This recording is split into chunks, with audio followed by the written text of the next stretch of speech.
Hello, students of grade 8th. Today we are going to study an important chapter from your book of geography. The title of the chapter is Mineral and Power Resources. It is the third chapter.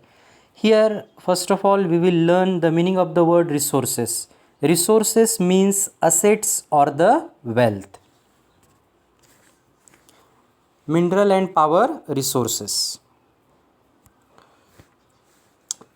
Minerals are important natural resources and have been used by humans since prehistoric times.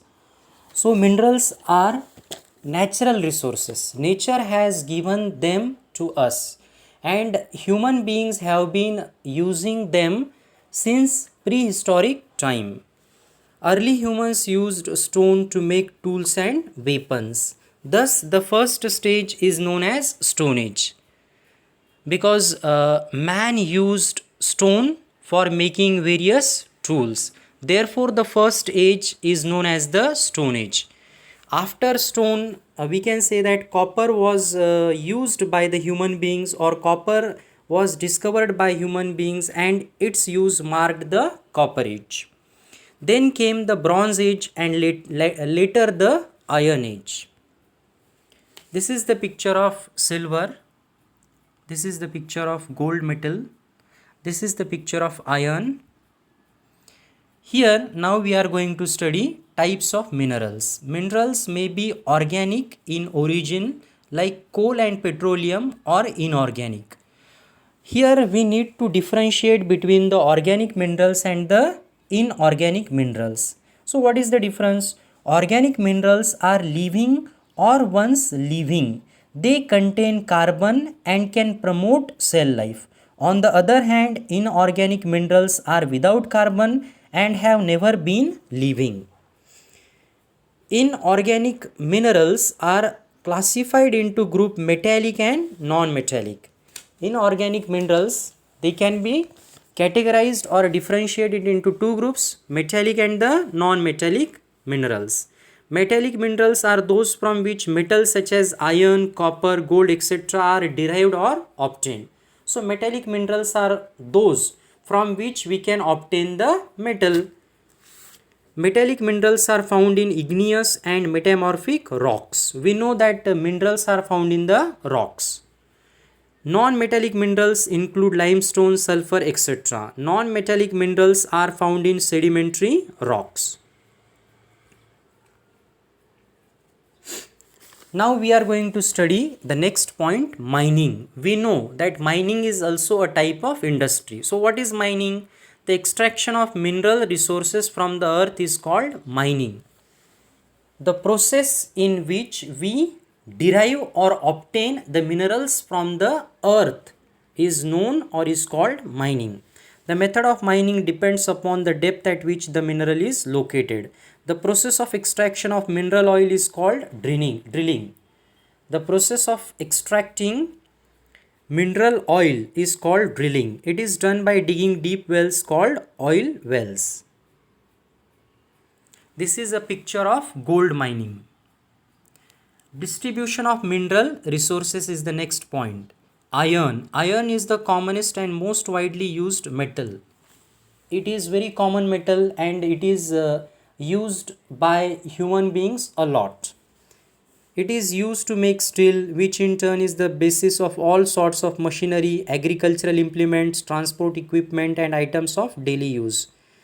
We obtain or we get steel from iron, and we know that steel is used in preparation or in making various equipments, tools, machinery. Gold is a gold is a precious metal used in making jewelry.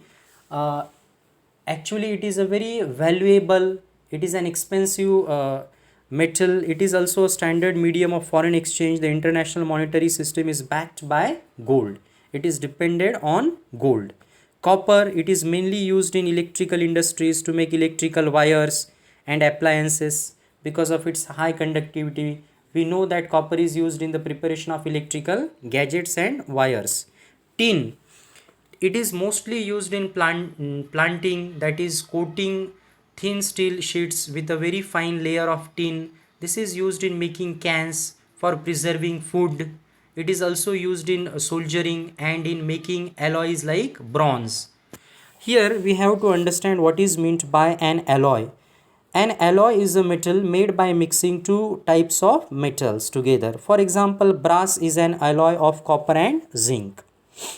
Mineral resources of India. India is rich in many mineral resources, but that distribution of minerals is uneven in India. Conservation of minerals. Here what is the meaning of the word conservation? Conservation means to preserve. We know that minerals are very limited on this earth, so we have to use them very wisely. So how can we conserve or preserve them for our future generations? The increasing world population and the demand of more and more people to have higher standards of living have resulted in the higher demand for the minerals. Minerals are non-renewable. Once consumed, they are completely exhausted. Means if their stock on the earth gets finished, it is very difficult to generate them again. That's why they are non-renewable resources. The ways in which minerals can be conserved are, so these are the ways through which we can conserve or preserve the minerals. Recycling, it means that we should use the used minerals once again. Mainly metals like iron, gold, silver and aluminium, once discarded means thrown away after using, once discarded can be reused by recycling. Avoiding wastage, we should avoid the wastage of minerals while extracting them from the earth's crust or from the mines. Substitutes, we should find out the other substitute things which we can use instead of the minerals. Alternatives to minerals like biodegradable plastic, wood and other substitutes should be more widely used. Now conventional sources of power. Conventional means those which we have been using since a long time ago. Conventional, first one is coal. Coal is organic in nature. Coal was the basis of the industrial revolution in the late 18th century. It was used to produce steam power, which provided the main driving force in running machinery in factories, railway locomotives and ships. Power resources. Power resources are those resources which are used to generate power or energy, and we know that everything is dependent on power in today's world. Coal, petroleum, natural gas, water and nuclear fuels are the main sources of power. The modern world runs on power. I hope that you must have got a good idea about the chapter. Thanks for watching the video.